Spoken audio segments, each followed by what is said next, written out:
selamat pagi anak-anak semua. Semoga kita dalam keadaan sehat walafiat dan tidak ada kurang atau apapun. Nah, hari ini kita kembali dalam mendengarkan, melihat, mengecek ya video yang akan diberikan pada hari ini.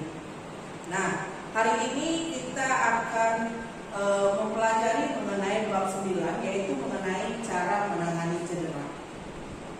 Oke, sebelum itu kita buka dulu apa itu mengenai cedera. Nah, kita lebih memperdalam dulu sebelum terjadinya cedera, ya. Jadi sebelum terjadi cedera, kita sebaiknya terlebih dahulu melakukan sebuah pemanasan. Nah, setiap kegiatan olahraga kita harus selalu melakukan pemanasan. Pemanasan itu sangat berarti karena dapat menghindari terjadinya cedera. Oke, kita kupas satu-satu. Yang pertama yaitu mengenai cedera. Nah, kalian tahu cedera adalah kerusakan fungsi tubuh akibat dari tekanan fisik, ya. Cedera disebut juga dengan luka. Nah, cedera umumnya menimbulkan rasa sakit, ya. Terus juga beberapa hal yang dapat dilakukan untuk menghindari cedera. Di antaranya yang pertama, oke, kita lanjut nomor 5. Beberapa hal yang dapat kita lakukan untuk menghindari cedera yaitu melakukan pemanasan sebelum melakukan aktivitas fisik. Nah, ibu selalu mengutarakan, ibu selalu memberitahukan bahwasanya sebelum kita melakukan aktivitas fisik, kita harus melakukan sebuah pemanasan. Ya, nah ya. Lanjut. Nah, terkadang cedera juga menyebabkan pendarahan dan kehilangan rasa sadar. Oke, kita lanjut mengenai nomor 6, yaitu beberapa hal yang dapat kita lakukan untuk menghindari cedera. Yang pertama, melakukan pemanasan sebelum melakukan aktivitas fisik.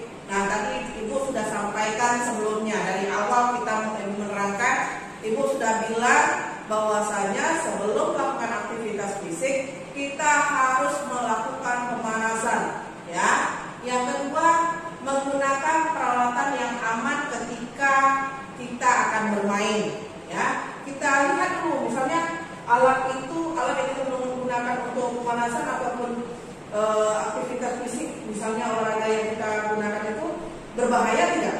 Kalau tidak berbahaya kita bisa gunakan, kalau sangat berbahaya tidak usah digunakan, ya. Makanya kita harus memilah alat-alat yang bisa kita gunakan untuk bermain.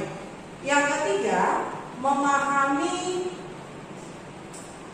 dengan baik gerakan aktivitas fisik yang akan kita lakukan, ya. Pemanasan itu mulai dari aktivitas yang rendah. Contoh misalnya kita pemanasan peregangan otot misalnya, mulai dari kepala turun sampai ke kaki, ya, nak, ya. Lanjut, memahami kondisi lingkungan bermain. Kita lihat sebelum kita melakukan aktivitas fisik kita itu ataupun melakukan sebuah permainan, kita harus melihat kondisi lingkungan kita, ya. Apabila lingkungan kita itu misalnya contoh di dalam satu lapangan, terus ada banyaknya batu-batu, kerikil segala macam yang dapat membahayakan. Nah, makanya kalau memang tempatnya baik atau bagus untuk melakukan aktivitas, kita lakukan di sana. Tapi kalau tidak bagus atau tidak baik untuk tempat kita melakukan pemanasan ataupun aktivitas fisik setelah itu juga jangan dilakukan di sana, ya. Yang kelima, melakukan pendinginan setelah melakukan aktivitas fisik. Nah, ada rangkaian gerakan sebelum kita melakukan sebuah kegiatan fisik, ya. Yang pertama harus tadi ibu bilangkan pemanasan, ya. Kita pemanasan supaya melemaskan otot-otot, ya, nak, ya. Yang kedua, adanya kegiatan inti setelah pemanasan.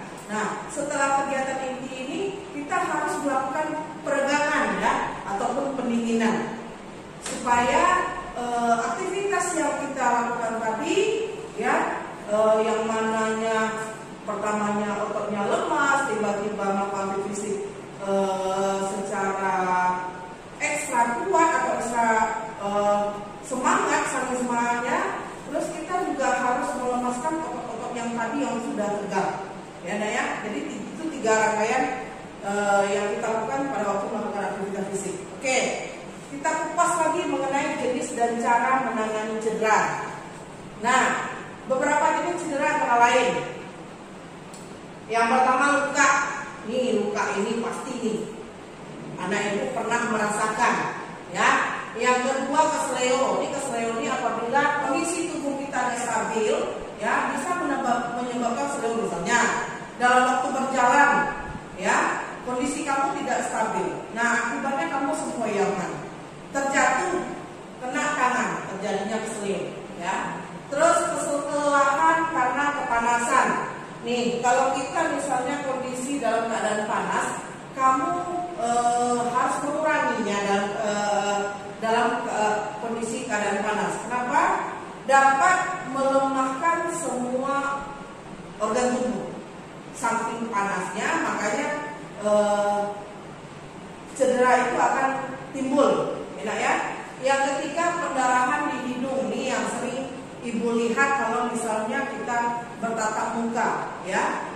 Terus lagi shock. Shock ini apabila misalnya kamu mendapatkan misalnya informasi yang tidak bagus, tiba-tiba kamu menimbulkan shock, ya.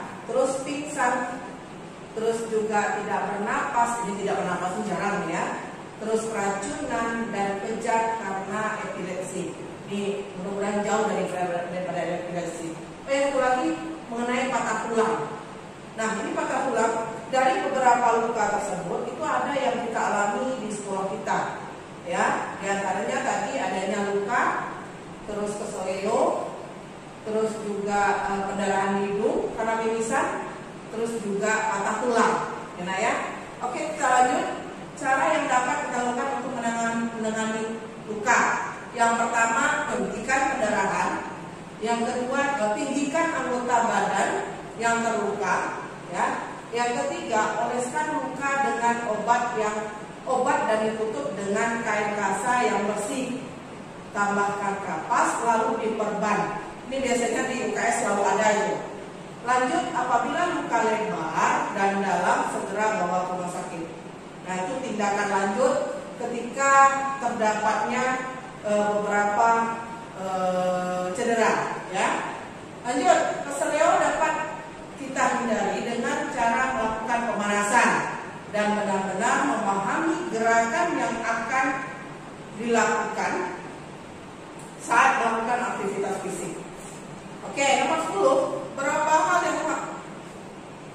yang kita lakukan apabila kita mengalami kesleo. Di antaranya yang pertama, nah ini sering nih, ketika kita melakukan olahraga, tiba-tiba kita lari, terus kaki kita atau termasuk dalam lubang atau segala macam terjadinya kesleo. Ini ada beberapa hal yang dapat kita lakukan apabila kita mengalami kesleo. Yang pertama, tidak menggerakkan bagian tubuh yang kesleo, ya. Posisinya misalnya posisi dalam keadaan duduk misalnya, tidak usah digerakkan, ya, karena dia dalam keadaan kesleo itu mau tidak mau kamu harus kondisikan dari pertama jatuh itu biarkan dia begitu dulu. Yang kedua, kompreslah daerah yang kesleo dengan menggunakan air dingin, ya. Yang ketiga, segera mencari pertolongan kepada tenaga kesehatan. Nah, ya. Oke, itu 3 hal dalam beberapa melakukan kegiatan dalam mengalami kesleo. Nah, ya. Oke, nomor 11, cara mengatasi kelelahan karena kepanasan, yaitu dengan segera melakukan istirahat dan banyak meminum air putih. Ini yang sangat bermanfaat, ya. Terjadinya kelelahan, cepatlah kamu melakukan istirahat. Setelah itu perbanyaklah minum air putih. Oke, pendarahan pada hidung disebut juga dengan mimisan. Nih, tadi Ibu udah terangkan yang dari awal. Lanjut, pendarahan di hidung merupakan keluarnya darah dari lubang secara tiba-tiba. Ya, beberapa hal yang dapat dilakukan apabila ada teman kita yang mengalami pendarahan di hidung, antara lain, yang pertama, bernafas melalui hidung. Yang kedua, tundukkan kepala dan pencet kedua lubang hidung sekitar 10 menit. Yang ketiga, kompres bagian leher dan kepala dengan air dingin. Yang keempat, jangan meniup kegiatan ini bisa kita lakukan ataupun ada yang aktivitas lain. Biasanya kalau misalnya anak ibu yang ada mimisan, ibu suruh bersihkan dulu ataupun basahkan kepalanya. Setelah dibasahkan kepalanya, terus bersihkan hidungnya dengan air. Setelah itu agak disumpal dikit, ya. Terus ibu selalu berikan es batu di atas, yang kata orang di tengah-tengah ini ada ubun-ubun kepala. Nah, disitulah diletakkan es batu tersebut. Ya, mudah-mudahan apa yang ibu lakukan, yang pernah ibu terapkan sudah pernah terlihat oleh anak ibu. Nah, dapat kamu lakukan nanti di rumah. Lanjut, tanda-tanda orang yang mengalami shock. Yang pertama, tubuh terasa lemas. Yang kedua, muka pucat. Yang ketiga, kulit dingin dan basah. Yang keempat, perut terasa mual. Yang kelima, denyut jantung lemah dan cepat. Yang keenam, merasa haus. Yang ketujuh, tidak sadarkan diri. Ya, ini selama ibu mengajar belum ada pernah ibu melihat anak ibu menjadi shock. Ya, nak ya. Oke, kita lanjut. Shock terbagi atas dua macam. Yang pertama, shock sadar. Yang kedua, shock tidak sadar. Nah, itu ada pembagiannya. Lanjut, cara menangani shock sadar. Yang pertama, usahakan korban mendapatkan udara segar. Yang kedua, baringkan badan dengan posisi terlentang. Yang ketiga, longgarkan pakaiannya. Yang keempat, cari pertolongan ke petugas kesehatan. Ini ada kriterianya ya. Terus jika begitu, kamu bisa baca di cara menangani shock yang tidak sadar. Itu ada poinnya. Kamu baca saja ya, ya. Lanjut. Pingsan adalah hilangnya kesadaran sementara secara tiba-tiba. Ini ada pernah kejadian di sekolah kita juga, anak-anak ibu tersebut dalam kondisi tidak stabil, terus juga tidak ada sarapan. Akibatnya anak ibu pingsan. Nah, ini sering pernah terjadi di sekolah kita. Nah, beberapa cara yang dapat dilakukan terhadap orang yang pingsan. Yang pertama, periksakan pernapasan korban. Kita cek pernapasannya bagaimana. Teraturkah atau terlalu cepatkah atau terlalu lemahkah pernapasannya. Oke. Yang kedua, longgarkan pakaian korban. Nah, yang biasa anak-anak ibu pakai baju sekolah, ada yang kesempitan, ada yang terlalu ketat atau kenapa, kita longgarkan dulu. Lanjut, kepala korban jangan diberi bantal, ya. Biarkan dia posisi terlentang, tidak memakai alas di kepala. Yang keempat, kaki korban harus lebih tinggi 30 cm dari kepala. Nah, ini yang kriteria yang kita lakukan pada anak ibu ketika pingsan. Oke, korban yang tidak bernapas umumnya disebabkan oleh tersumbatnya tenggorokan atau saluran pernapasan. Nah, kamu bisa baca lagi ya. Oke, cara menangani korban yang tidak bernapas itu ada 4 kriteria. Kamu boleh baca di situ. Ya. Oke, lanjut. Selain melalui makanan, keracunan dapat terjadi akibat gas beracun yang dihirup melalui hidung. Nah, ini harus kita perhatikan dalam waktu kita bernafas. Ya, ada menghirup dari udara maupun dari makanan. Oke, korban keracunan ada yang sadar dan ada yang tidak sadar. Ini pernah nih kejadian ataupun di TV ada diberitakan terjadinya keracunan terhadap makanan. Oke, next. Cara menangani korban sadar akibat keracunan. Nah, yang pertama, minum susu untuk mengencerkan racun. Ya, yang tidak suka susu terpaksa harus minum susu. Ya, supaya dapat menangani akibat keracunan.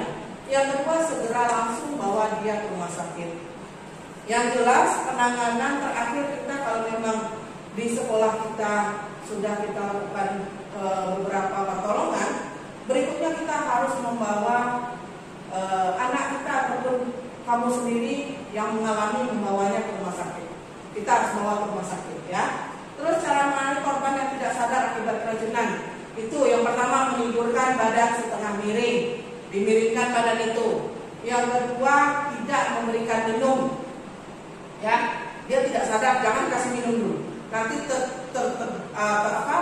tersedak, nah itu berbahaya lagi. Terus yang ketiga, nah seperti yang bilang tadi, bawalah ke rumah sakit. Lanjut, orang yang kejang karena epilepsi biasanya mengeluarkan cairan dari mulut. Ini belum jauh, kalau bisa jangan ya, ya. Selama epilepsi belum ada, mudah-mudahan ada. Oke, nomor 8, cara menangani korban kejang karena epilepsi itu ada beberapa item, 6 ya, ada 6 item. Kamu baca aja di situ mengenai epilepsi. Oke, nomor 29, apabila terjadi patah tulang, jangan pernah untuk memijat ataupun menggerakkan dan segera bawa ke rumah sakit agar ditangani langsung oleh dokter. Nah, ketika nih sering pernah nih kejadian di sekolah kita, ketika misalnya ini bukan pada waktu aktivitas fisik, melakukan olahraga, tidak, tetapi ketika kita dalam keadaan istirahat, banyak anak-anak yang lari-lari sana sini, terus ada beradu gitu, ketabrakan itu tiba-tiba secara tidak sengaja si kawan jatuh, terus akibatnya patah tulang. Ini pernah terjadi, ya. Jangan pernah diulurkan, biarkan seperti itu, langsung bawa ke rumah sakit. Nah ya. Terus terakhir, tanda-tanda korban patah tulang. Yang pertama, bengkak disertai nyeri pada bagian cedera. Yang kedua, pada bagian yang cedera terasa kehilangan tenaga fungsinya. Yang ketiga, terjadi kelainan bentuk atau perubahan ukuran. Yang keempat, mengalami shock. Nah, itu adalah beberapa cara